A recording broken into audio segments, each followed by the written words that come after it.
안녕하십니까. 저는 독일문제 영서소장 김동명 예비역대령입니다. 지금 전국적으로 비가 많이 내리고 있고 그다음에 많은 사람들이 또 희생당했다는 그 보도도 있고 대단히 안타깝습니다. 아무쪼록 앞으로도 여러분 잘 준비를 하셔 대비하셔서 이번 비 피해로부터 무사하시기를 그렇게 간절히 바랍니다.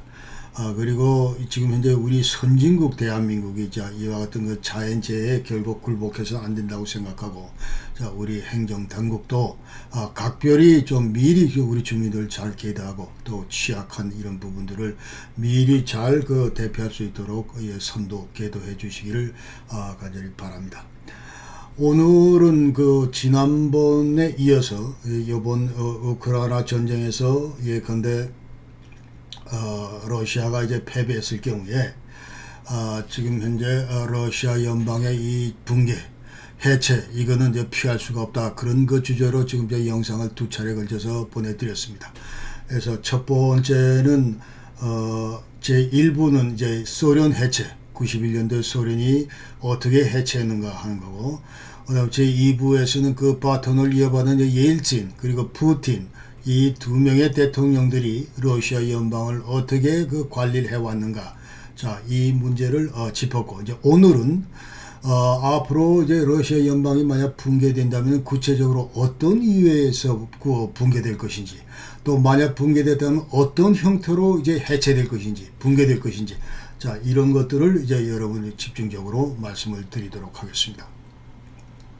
그래서 오늘 말씀드릴 순서는 먼저 이제 역사적 맥락으로 볼 때 러시아 해체는 어떤 상황에서 있었던가 하는 것을 이제 소개를 드리고, 그 다음에 지금 현재 2000년도부터 푸틴이 러시아 대통령을 하고 있는데 이 러시아 연방을 어떻게 이제 제국화하고 중앙 집권화하고 있는지, 이와 같은 것을 말씀드리고, 이 상대적으로 이러면서 이제 비러시아 자치공화국들이 어떤 폐해를 겪고 있는가, 이런 얘기를 이제 말씀을 드리고, 그 다음에 러시아 연방 붕괴, 해체, 이거를 촉진하는 요인들이 과연 무엇인가 하는 것들을 이제 짚도록 하고, 그 다음에 이제 91년도 소련 해체 그 당시하고 지금 2024년 지금 현 상황하고 이제 비교했을 때 과연 어떤 점이 유사하고 어떤 점이 또 차이가 나는지 이걸 한번 말씀드리고, 그 다음에 앞으로 러시아 연방 해체가 어떤 시나리오별로 이제 진행될 것인가. 이 관련해서 이제 3개의 시나리오를 여러분께 소개를 드리고, 그 다음에 앞으로 이제 분리 독립될 그런 자치공화국들, 어디서부터, 누구부터 이제 이런 분리 독립의 공을 쏘아 올릴 것인가 하는 것을 이제 말씀을 드리면서 결론을 맺도록 하겠습니다. 우선 지금 현재 이 러시아가 이 우크라이나 전쟁을 이제 시작하는 최초의 전쟁 달성 목표는 이 키예프를 점령하고, 그리고 이제 우크라이나에 이제 괴뢰 정부를 수립하는 거다. 그러나 이와 같은 전쟁 목표 달성 가능성은 시간이 갈수록 이제 점점 적어진다. 이렇게 얘기들 합니다. 그리고 특히 알렉산더 모틸이라고 하는 전문가가 파린 팔로스에서 이번 1월 달에 이런 글을 계고를 했고, 그 다음에 앞으로 시간이 갈수록 매일매일 전쟁 패배 가능성, 러시아의 전쟁 패배 가능성, 이것은 커지고, 그 다음 또 대내적으로도 여러 가지 체제가 지금 이제 불안정해지고 있다. 이렇게 전부 얘기를 하면서 러시아 연방의 어떤 붕괴 가능성, 이것은 이제 갈수록 커지고 있다. 그렇게 얘기를 하면서 흡사 1917년 형태로 아니면 1991년 구소련 해체 당시 형태로 어떤 형태로 이제 붕괴될까, 이런 얘기들이 이제 거론이 되고 있습니다. 그래서 러시아 연방 붕괴 관련 러시아 국내에서도 지금 현재 이와 같은 우려가 점차 커지고 있다. 그러니까 대략 한 주민들 50%가 지금 이제 최대 불안이 러시아 국가 해체다. 이제 그 문제고, 그래서 러시아가 만약 이번에 특수군사 작전, 이것을 만약 전쟁 승리 없이 이 작전을 끝냈을 경우에, 이 전쟁을 끝냈을 경우에, 러시아는 이제 더 이상 없다. 이제 그 얘기를 하면서 러시아는 이제 여러 형태로 이제 부분 찢겨 나갈 것이다. 이런 얘기들을 이제 전부 일반적으로 하고 있다. 그 얘기입니다. 그래서 지금 러시아 내 그 집권당이 이제 통일 러시아인데, 자, 피아티스 루슬란 이 저 집권당에서도 이제 붕괴를 이제 우려하고 있으면서, 자, 우리가 내적으로 단합하자 이 얘기를 지금 강조를 하고 있고, 그래서 푸틴 퇴임 이후에 이제 앞으로 이제 후임자가 이제 후계 구도가 어떤, 그럼에도 불구하고 내셔널리스틱 어토리테리언 후임자가 될 것이다. 그러니까 여전히 그 국수주의적이고 그리고 이 존재주의적인 그런 그 후임자가 들었을 텐데, 그럼에도 불구하고 이 국내 불안정 이런 것들이 계속 증폭되는 상황에서 국가 통합의 유지를 달성하기가 대단히 어려울 것이다. 이제 이렇게 전부 진단하고 있습니다. 그래서 자, 167명의 그 전문가들을 통해서 이제 봤더니 약 한 46%가 수년 내로 러시아는 붕괴될 것이다. 이런 그 진단을 내놨고, 그 다음에 이와 같은 그 러시아 연방의 그 성격, 붕괴 성격, 이것은 1991년 그 소련 해체 연장선에서 해석을 해야 된다. 이런 그 진단을 내놓고 있습니다. 이건 지난번 두 번 영상에서도 좀 일관되게 얘기를 했는데, 그러니까 지금까지 이제 러시아 연방 출범 이후에, 자, 체첸 전쟁 두 번에 걸쳐서 조지아 전쟁, 그 다음에 크림 합병, 우크라이나 전쟁, 이런 것들이 지금 끊임없이 있는 것으로 볼 때, 그 당시에 1991년도 소련 그 해체될 당시에 더 해체가 됐어야 되는데 아직도 그러지 않고 계속 남아 있었다. 이제 그 얘기, 이제 얘기를 지금 하고 있는 겁니다. 그러니까 소련 해체는 아직도 끝난 것이 아니다. 이제 그런 얘기입니다. 그러니까 collapse of the Soviet Empire is not completed and might continue further. 그래서 계속 더 진행돼야 된다. 이런 얘기를 하고 있고, 이처럼 소련 붕괴가 이제 계속 지속될 경우에, 자, 이와 같은 경우는 이제 비러시아 민족에 대한 지배, 이것을 드디어 이제 종식을 시켜야 되고, 그러면서 여태까지 러시아 연방이 이와 같은 비러시아 그 자치공화국을 이제 식민지 형태로 계속 거느리고 있었다. 이제 이런 꼴이기 때문에 반드시 그 식민화 정책 이것을 이제 러시아 종지부를 찍어야 된다. 이 얘기를 하고 있습니다. 그래서 만약에 러시아 연방이 붕괴가 된다면 이것은 1991년 상황보다 그 당시 그 소련 해체될 때보다 훨씬 더 복잡하게 전개가 될 것이다. 이런 얘기를 지금 하고 있습니다. 언제 그럼 붕괴될 거냐? 예, 앞으로 3 내지 5년에서부터 2035년 이 사이에 길게 봐서 10년 이내로 러시아는 이제 붕괴되고 없을 것이다. 이렇게 얘기를 하는 거예요. 그러니까 지금 현 상황, 현재는 지금 이제 러시아 종말의 시작이다. 이런 얘기를 하면서, 그러니까 유일하게 지금 러시아 연방 해체 이거를 대비할 수 있는 그런 유일한 시간이다. 이런 얘기를 하는 겁니다. 그래서 지금 이 영상을 계속 준비하는 그 목적은 제가 이 러시아 해체 이거를 기정사실화 하려고 하는 것은 아니고, 그러나 구소련 해체될 때 그 당시 그 상황을 비교해 가면서, 그래서 지금 현재 러시아 연방이 만약 저번 전쟁이 끝난 다음에 어떤 문제들을 점점 개혁을 해 나가야 될 것인지, 자, 이런 얘기들을 이제 강조를 하고, 그러나 만약 이와 같은 것들이 계획되지 않을 경우에 이제 러시아 연방의 그 해체 이거는 불가피할 것이다. 이런 이제 말씀을 드리고 싶어서 이제 하는 거다 이 말이죠. 그러니까 구소련 해체 당시에는 이제 러시아가 강력했습니다. 그렇기 때문에 이 러시아 그 옐친 대통령을 중심으로, 예컨대 이제 우크라이나 대통령, 그 다음에 이 벨라루스 대통령, 이 전부 다 리딩을 하면서, 이제 구소련은 필요 없다. 앞으로 우리가 CIS를 만들자. 이와 같이 그 리딩을 했는데, 지금 현재는 이제 그와 같은 그 옐친과 같은 러시아와 같은 그런 역할을 할 수 있는 그런 구심점이 안 보인다. 이렇게 얘기를 할 수 있습니다. 그래서 자, 그럼 역사적으로 볼 때 언제 어떤 상황에서 러시아가 해체됐고 붕괴됐는가, 이거를 우리가 살펴볼 때 러시아는 역사적으로 이제 패전 이후에 항상 몰락의 길을 걸었다. 이렇게 얘기할 수 있습니다. 그러니까 1905년도 일본하고 붙어서 패망하고 나서 그 당시에 이제 페테스부르크 여기 유혈 사태가 나고, 그러면서 궁극적으로 로마노프 왕조가 이제 몰락할 수밖에 없는, 몰락의 길로 들어서게 한 막 그런 견인 역할을 했었고, 그 다음에 1917년도에 이제 그 저 1차 세계대전 이후에 이제 이 러시아군이 이제 독일전에서 패배를 하고 그 다음에 이제 볼셰비크 혁명하고 그 다음에 내전이 일어나면서 이때부터 이제 드디어 러시아 제국이 해체가 됐다. 그러면서 러시아 제국이 해체되면서 20개 그 다양한 정부가 이제 독립된 채로 이제 출범합니다. 그러나 물론 나중에 다시 소련 연방이 이제 1922년도에 출범하면서 전부 다 또 편입을 시켰죠, 공화국으로. 이와 같은 그러나 그 당시에 20개의 그 다양한 정부가 출연했고. 그 다음에 1991년도 그 동서냉전 패배로 이제 소련이 이제 붕괴했다. 이렇게 그 얘기를 할 수 있습니다. 그래서 러시아 제국이나 이 소련이 이 패망할 때는 반드시 혁명이나 내전, 정치적 해체 이런 것들이 발생했을 경우는 궁극적으로 해체되고 말았다. 이 얘기를 지금 할 수가 있습니다. 그 다음에 2000년부터 푸틴이 지금 현재 러시아를 이끌고 있는데 그러나 이 푸틴의 꿈은 이 어떻게 하면은 이 러시아 제국으로 다시 이제 복귀하느냐. 그러니까 지금 현재 러시아 연방을 이제 구소련의 그 영해, 예전에 그 러시아 제국의 그걸로 이제 다시 재현시키고자 하는 그와 같은 그 꿈을 가지고 있었기 때문에 러시아 연방을 이제 민주적인 그런 체제로부터 완전히 중앙 집권적이고 이제 제국화할 수 있는 그와 같은 모든 입법 조치나 이 시스템 자체를 전부 바꿔나갔다. 이렇게 얘기할 수가 있습니다.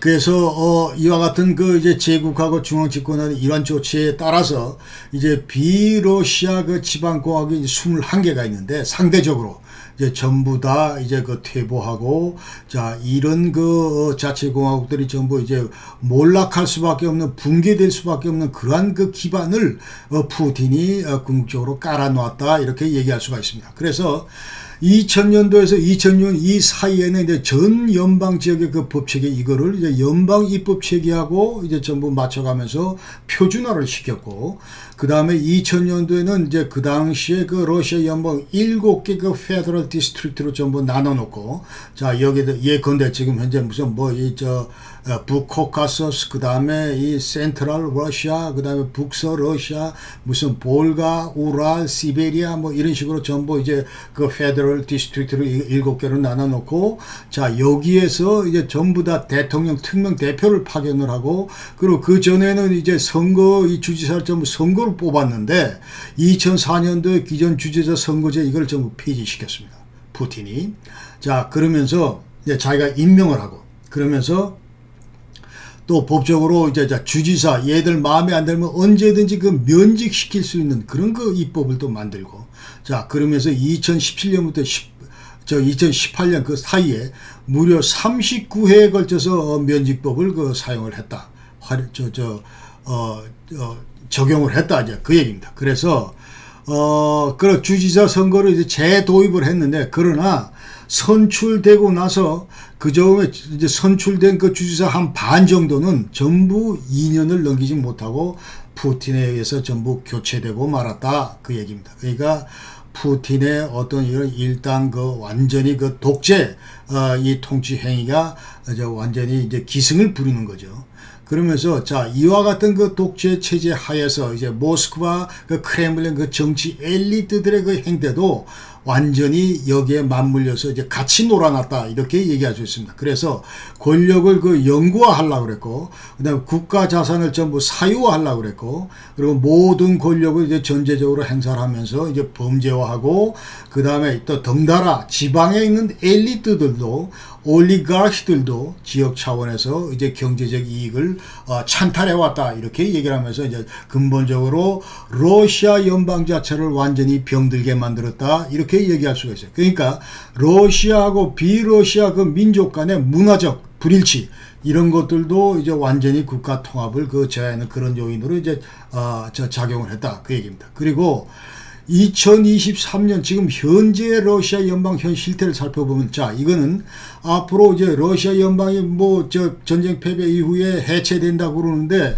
그럼 지금 현재 이 해체와 관련해서 그런 시각에서 볼 때 지금 현재 러시아 연방은 어떤 그 현 실태를 보여주고 있는가, 이거를 지금 이런 시각에서 한번 들여다보기 위해서 이 러시아 현 실태를 지금 보는 거예요. 그러니까 먼저 군대 보면은 이 군대는 허약하기 짝이 없다. 완전히 또 이 부정비 비리 이런 것들이 이제 판을 친다, 이렇게 얘기를 하는 거예요. 그래서 이거 뭐 말을 안 해도 지금 이제 1년 뭐 반 가까이 지금 돼 가는데 아직도 지금 현재 돌파구를 못 열고 저렇게 지금 그 죽을 쓰고 있기 때문에 러시아 군대가 얼마나 이 허당인가 하는 것들이 지금 이제 백일화에 전 세계적으로 지금 현재 드러났고, 그 다음에 이 러시아 군대 안에는 순수 그 러시아인들도 있지만은 그러나 122여 그 이민족들, 이 종족들이 이제 들어가서 다양하게 이제 구성되어 있다, 이렇게 하고, 그 다음에 러시아 군대 이제 러시아인들은 좀 안 갈라 그러고, 자, 그나마 이제 일반 그 이제 이민족 출신들이 이제 주로 많이 간다.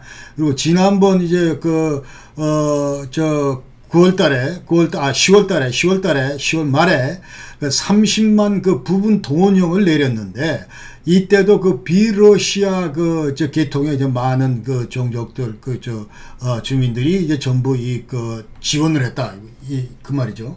그리고 두 번째는 지금 현재 러시아 연방을 이제 어떤 전 국민을 통합시킬 수 있는 그런 어떤 이념 이런 것들이었고, 그 다음에 정치 엘리트들하고 국민들하고 완전히 따로따로 논다, 이제 그런 얘기입니다. 그리고 그 다음에 이 러시아인들하고 이제 비러시아인들 이 사이의 갈등 이런 것들이 이제 계속 상존하고 있는데, 점차 더 고조되고 있다, 이렇게 얘기할 수 있습니다. 그래서 이 이제 경제적인 격차 이런 것들도 점점 더 커지고, 그다음 중앙과 지방 간의 어떤 이런 불균형 이런 발전 이런 것들이 이제 균형되지 못하게 이렇게 지금 발전하고 있고, 그러면 여기에 따라서 BIP 이런 것들도 차이가 현저하다, 이렇게 얘기할 수 있습니다.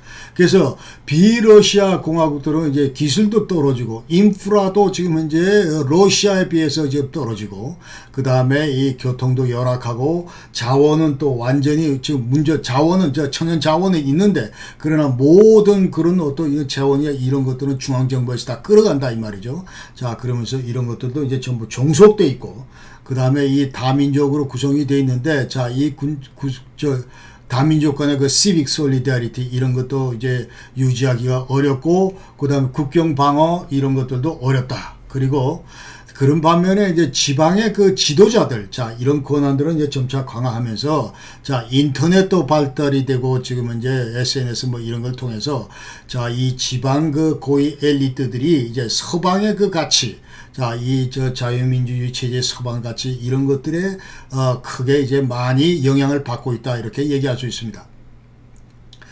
또 다른 특징 중에 하나는 이제 인구가 점차 줄고 있다, 그 얘기입니다. 그래서 지금 현재 광활형들에 비해서 인구수가 절대 부족한 그런 실정임에도 불구하고, 지금 이제 앞으로 10년, 20년 이 사이에 러시아인들은 연 100만 명씩 감소할 것이다, 이렇게 지금 얘기를 하고 있고, 그러나 상대적으로 비러시아 공화국 인구 증가율 이건 또 계속 늘어나고 있다, 그렇게 얘기를 합니다. 그리고 군대 종족 구성비도 이제 코카소스를 중심으로 이제 점차 확장되고 있다. 그러니까 러시아 군대가 지금 현재 비러시아 종족들이 다수가 되는 그와 같은 군대로 지금 발전하고 있다, 그렇게 얘기할 수 있어요. 그래서 비러시아 공화국 내에서 이제 러시아인 분포가 지금 50%에서 30% 그 사이라고 얘기를 하고, 그 다음에 총 85개의 페더럴 sabject 연방 구성체가 있는데, 이 중에서 한 70개에서는 이제 러시아인이 대다수를 차지한다. 그러나 시베리아고 이 극동지역, 시베리아고 이 극동지역 이쪽에서는 주민들이 점차 계속 이 유럽 쪽으로 이전을 하고, 그렇기 때문에 계속 인구가 이제 줄어들고 있고, 그래서 만약에 이쪽에 이 극동이나 이 시베리아 이쪽에서 예컨대 이제 공화국들이 독립공화국으로 이제 선포를 했을 경우에, 이 지역은 자칫 잘못하면은 이제 중국에 아니면 일본의 미국이 통제하러 들어갈 수 있는 그와 같은 위험성이 있다 하는 것을 이제 지적하고 있습니다. 그 다음에 비러시아 공화국 현 실태를 보면은 자 천연 자원은 엄청 많은데 그러나 아까 얘기대로 재정책이나 이런 것들은 전부 연방 그 재정체계에 전부 이제 흡수된다 그 얘기예요. 그러니까 연방에서 그 지방으로 이제 다시 재원을 전부 다 저 재원을 전부 다 끌어들여 가지고 연방에서 이제 지방 정부에 대해서 예 그때 subvention 자 어떤 지원하는 형식으로 그런 식으로 전부 이제 재원을 쓰고 있고, 그렇기 때문에 이 비러시아 공화국 자체적으로는 이제 재정 조달하는데, 이런데 어려움을 겪고 있다. 그런 얘기고, 그 다음에 경찰들도 전부 다 이게 중앙정부에 다 뺏겼다. 이제 그 얘기입니다. 그래서 연방경찰 체제 전부 흡수하고 2002년도부터, 그러면서 2016년부터는 이게 또 내셔널 가드에 전부 다 포함이 돼 있다. 대통령 직속에. 그렇게 하고, 그 다음에 또 다른 특징 중에 하나는 이제 이슬람 운동, 이것이 이제 점차 이제 확대되고 있다. 그러니까 지금 이제 이슬람이 이제 이제 러시아 종교 다음으로 이제 두 번째 큰 그 종교인데, 그러니까 주로 지금 현재 지도에서 보시는 이와 같은 이제 노코카소스, 이제 북코카소스 이 지방 7개 공화국을 중심으로, 그리고 또 이 볼가강 이 지역의 그 자치공화국 중심으로 자 이게 계속 확대되고 있다. 그러면서 이슬람 이게 인구가 1,450만에서 대략 한 2천만 명 정도 된다. 전체 인구의 한 10% 정도가 된다. 그렇게 얘기하고 있고, 그다음에 무슬림 그 강세 구역은 지금 얘기대로 자 7개 그 북 코카소스하고 이 볼가강 지역이다. 자, 이 일대, 자 여기하고 자 요 일대가 전부 이제 무슬림 지역이다. 이렇게 아셔야 되겠습니다.